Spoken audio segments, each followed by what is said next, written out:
comes to sustainability in Kiwi businesses, now is the time for action. So how are seasoned corporate sustainability leaders making progress on New Zealand's gnarliest sustainability challenges? Let's find out. I'm Jay Krangle, Head of ESG at the Sustainable Business Council. I'm Alec Tang, Sustainable Value Partner at KPMG. And I'm Kula Anthony, Sustainable Value Associate Director at KPMG. In this joint SBC and KPMG podcast series, we'll be talking with leaders in the business sustainability community in New Zealand about their efforts to shift the dial on sustainability in Aotearoa, despite challenging headwinds. Kia ora koutou katoa, no mai, haere mai. Welcome to the latest episode of our Spotlight on Sustainability Superstars podcast series. My name is Rebecca Lowe and I am standing in this week for Jay, who's currently chasing sunshine and museums in the Northern Hemisphere. It's my great pleasure to introduce today's guest, Sustainability Lead for Spark, Tom Newitt. Welcome, Tom. Thank you for joining us today. Thank you for having me. Now, as a parent with 3 small children at home, this is probably one of my favourite questions. But to kick us off, how would you describe your job to a 5-year-old? It's probably your favourite question to ask, but it's not an easy one for anybody to answer. And it's the question I think all sustainability professionals dread. I often try not to get into the trap of defining what sustainability is, because it's lots of different things. I always think it's lots of different things that lots of people do for lots of different reasons, and trying to narrow that down is difficult. So I'll always say I'm a sustainability leader, and that means I work on these types of issues. And at the moment, the types of issues I probably would, and it'd be context specific, I'd say I'm working on things like climate change, things like human rights, and how our business interacts with those challenges and the things that we need to do. So I always bring it down to something real that people can grasp hold of. Fantastic.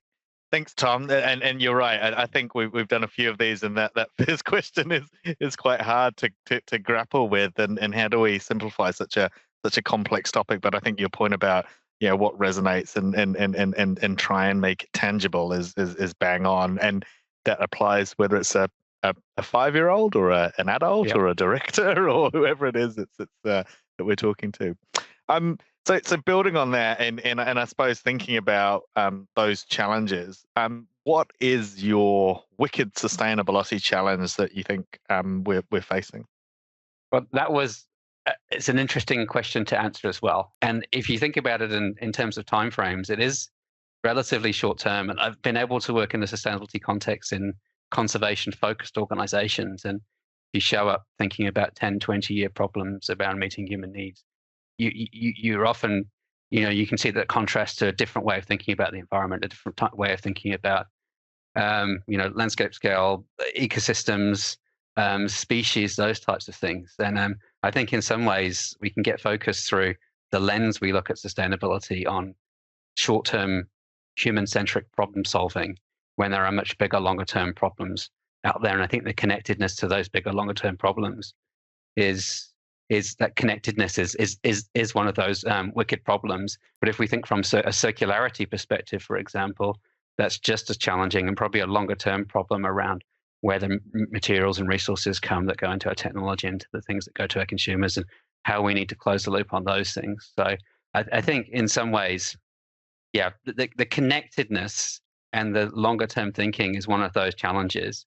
And following on from that sort of theme of connectedness, I think it's that each of us in our own businesses and organizations are looking at our own challenges in isolation. And a lot of this, and even sector by sector to some extent as well, sector by sector, we're looking at these challenges, and we aren't necessarily doing the best job in connecting them up. And it's difficult to know how to do that and whose role it is to connect things as well. We did a piece of work with ThinkStat ANZ a few years ago to look to see how digital technology was an enabler for climate mitigation and other sustainability related opportunities as well, and look to see how it was integrated into the emissions reduction planning, how it was integrated into the emissions reduction pathways as well. And the way New Zealand's doing that planning and building the emissions reduction plans is very much by the vertical sectors, things like agriculture, energy, transport, etc. And so there's this question about how do we, and we know Spark ourselves, and the sector's got an important leadership role to play around innovation and working with customers, but then there's also unlocking the investment barriers for customers to invest in innovative solutions, building confidence. There's regulatory support as well. Who is it that helps join these things together? And digital tech's just one area. There's all these different interconnected challenges. How does it all knit together? We've got our emissions reduction plans, but how does what's written in the emissions reduction plan from a policy perspective actually then get delivered down at an individual business level? And how does this join up? It's something that I think it's a hard problem to see, but it's not one person's role to make everything work and fit together. We've been talking about, and your answer there has been highlighting connection, and we talked about collaboration, and how have you seen that happen in practice? And do you have a great example of that connectivity across sectors between different organizations manifest? I think so, and it's something we've reflected on. I'll use our example of our partnership with Genesis Energy there, which I think is a good example. And it was at the Business and Climate Change Conference a few years ago, and the theme for that conference was, I think, connecting ambition to action. And it was really interesting to hear all of these different businesses from across different sectors share their challenges. And to me, two distinct groups emerged. There were those businesses with quite small Scope 1, Scope 2 footprints, all businesses equally committed, having science-based targets, etc., but who needed to work with partners in their supply chains to be able to drive emissions down. And we're looking for solutions and looking for ways to spend money through their procurement to drive change. And then there's businesses who've got massive Scope 1 footprints who are looking for investment, looking for certainty, looking for partners effectively to help them with this. And around the theme of connection, how do we join the dots between these different organizations? And there are people there wanting to help and people there needing help, but is it market mechanisms? Is it regulation? How do these things join up?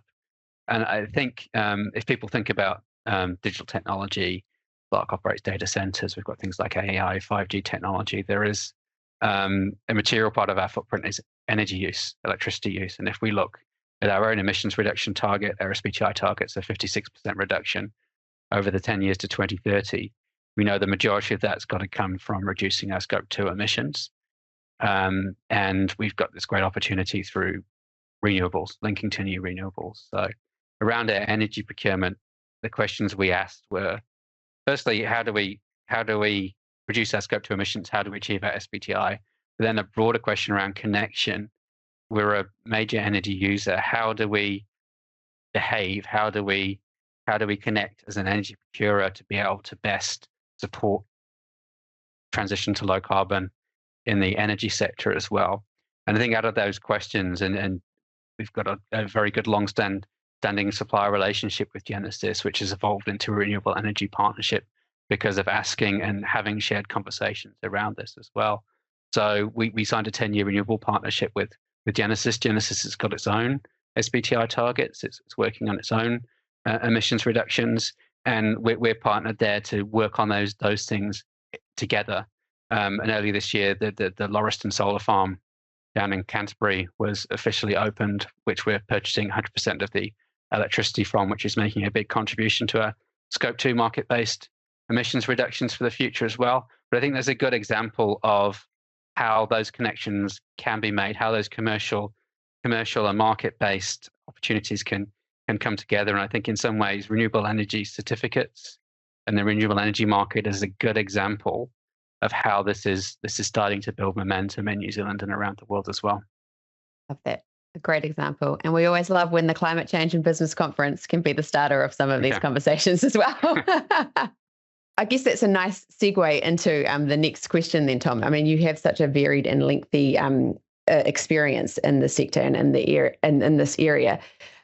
Huge problems and challenges, as you've articulated, and it's easy enough to ask simple questions, but there are big answers that sit behind them. But you've touched on a little bit just then some of your learnings. What else would you say would be sort of key learnings, biggest learnings that you've taken away from some of your experience so far? I think learning from failure is really important, and learning how to fail well is very important as well. And I think early in my career, I didn't realize how little I knew about how things might work, how people might respond to challenges. And through my career, I've had the opportunity to work with people who've got great context around design thinking, and I think agile ways of working are really good for a sustainability context as well. And I think it's quite freeing in some ways to be able to think about ways of experimenting more, failing fast, trying things, getting out there. And I think the less you can try and own a problem and design the solution, thinking you've got all the information you need, and the more that you can go out there and try to fix it and fail and improve, the better. And I think, I learned from failures early in my career that I probably could have accelerated some of those learnings by putting things out there a bit faster. The other thing I think a learning is, and you get this as you get older and you can look back on things as well, is understanding what your core focus is, your purpose in some ways, and sort of centering yourself around a few questions. And I think particularly, I think it's better now, but starting out in sustainability about 20 years ago, it was bewildering, the number of things you could get involved in, the number of different frameworks, a lot of different people. It was in early days. I mean, the people were doing great work, but there was quite a diversity of people coming in with different perspectives on things, and it was very difficult to focus and center and work out what is my role. Even defining your role to yourself was pretty challenging. How would you describe your role to yourself 20 years ago was probably something that evolved quite quickly. And I think centering around being able to focus on the things that make the biggest difference. And now, having been where I am now, looking back, now a sort of test I have for myself is if I think, what should I be focusing on? I think, what if I were in 30 years into the future and looking back at me now with the challenges around me now and the role that I'm in, how would I judge what I'm focusing on, what I'm delivering? Am I really doing everything that I can to make a difference for the future? And, would I look back with regret that I hadn't focused on this, I was doing the wrong things, I hadn't tried or pushed hard enough there as well? And I think that comes from a sort of sense of self-motivation. I think there's many great people working in sustainability, amazing people.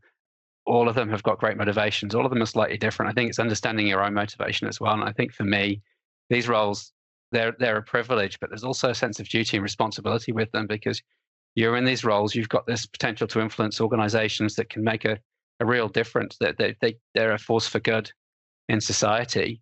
Am I doing my duty in that role? Am I doing everything that I can to get the best outcomes for society, for the future, for the organization as well? We've all got a responsibility as employees, and it's not sustainable if it's not supporting the success of the business. But I think centering around those things helps focus around what really matters.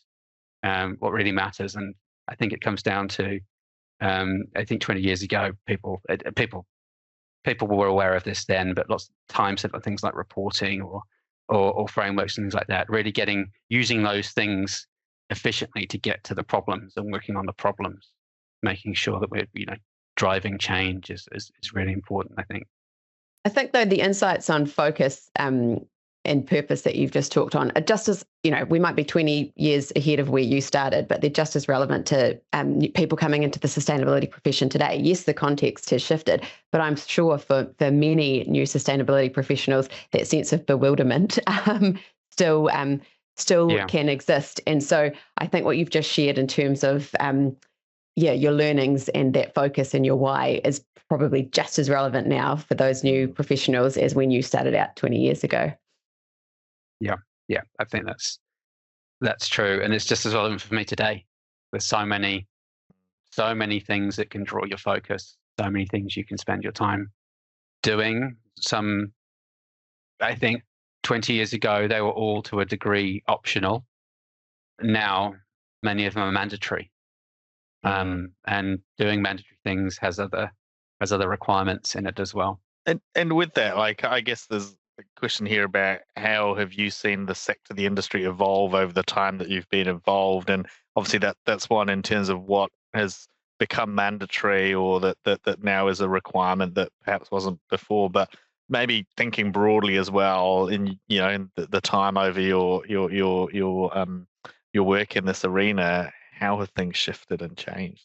I think reflecting on how the sector's changed, I think it's grown in terms of the number of people there, and there are amazing people coming to the sector all the time with amazing skills that make you feel, I think, quite inadequate as someone who sort of has been here from the outset but doesn't have perhaps the same academic grounding in some of the challenges that people now coming into the sector have.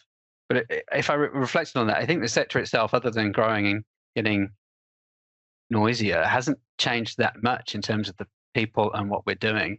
What's changed is everything else that's around it. The business context we're operating within, the policy context, the market context has changed. And in some ways, I think the sector's still struggling to keep up. And it might be a little bit clear, but I think, 20 years ago, we were talking about how people with a commercial focus in the business needed to think more about sustainability. Now, I think that the tables have turned and sustainability people are having to catch up and become more commercial to be able to keep up with the conversations as well. So I really think, the level of interest in sustainability from a commercial perspective, at the board table, at the exec table, in investor conversations, in customer conversations, B2B customer conversations, it's now ubiquitous. It's everywhere. And I think 20 years ago, a lot of these sustainability challenges were kind of things on the horizon that we were preparing businesses to be aware of. And we were thinking about what are the early steps we need to take and how do we get the business ready. And I think now sustainability's got momentum charging, particularly around climate change. And the questions we're being asked are we going fast enough? Are we keeping up? Do we have the right, capability, capacity to manage the change and the transition? So I think that's changed really quite significantly. And I think the role of the sustainability function within the business as well, it used to be quite proactive in terms of trying to start conversations. Now I think these conversations are happening all across the organization. And in some ways, it's more about providing structure and getting out of the business's way. So making sure it's focused on the right things, making sure we've got that materiality basis there and we know what we're going for and what success looks like, but then just empowering the business to go and do it. And one of those things and those responsibilities, one of those fears is, could I be slowing things down by being a bottleneck for sustainability across the organization? That's one of those things. If you're in a sustainability role, how can I help the organization go and deliver? And there's a link there, right, Tom, with what you were saying earlier about trying. There's a risk that we try and create the perfect and as you said, be a bottleneck, but also not try, right? And the fear of just getting something done and moving, maybe imperfect, but at least it's progress and moving us forward. Interesting. It's also interesting what you touched on. A really strong theme coming through in the sustainability professionals research this year is the need for those commercial skills to be able to have those conversations at the board table. When we're talking about financials, all of those things that are feeding into all sustainability professionals and their reach right across the organisation now. So if we flip the coin a little bit, we've talked about how we've evolved. If we look forward to the future, what would you say, Tom, your hope for the future of sustainable business is?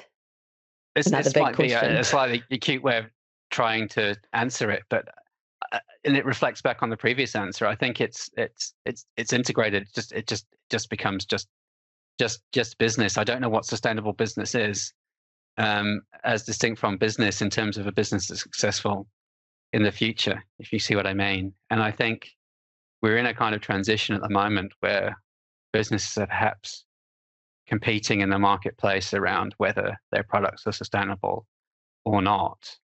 But my hope for the future is that everyone will be producing sustainable products, and the innovation is around who's doing it in the way that's best for customers, who's doing it in the cheapest way, who's providing the best quality products and services in a way that is sustainable. So that sustainability is a prerequisite. It seems a little bit crazy that we're still competing on whether or not something is sustainable. That should be a given. And I think business has got an amazing capacity for innovation challenge itself, competition, markets are a great driver of innovation. That should really be focused in on doing sustainable things the best way, not whether things are sustainable or not. And it is into things around choice editing and regulation, which are difficult conversations to have. But my hope for the future would be that we're all out there competing with sustainability as a prerequisite, and then really just driving innovation for how to do that in the best way. I love that.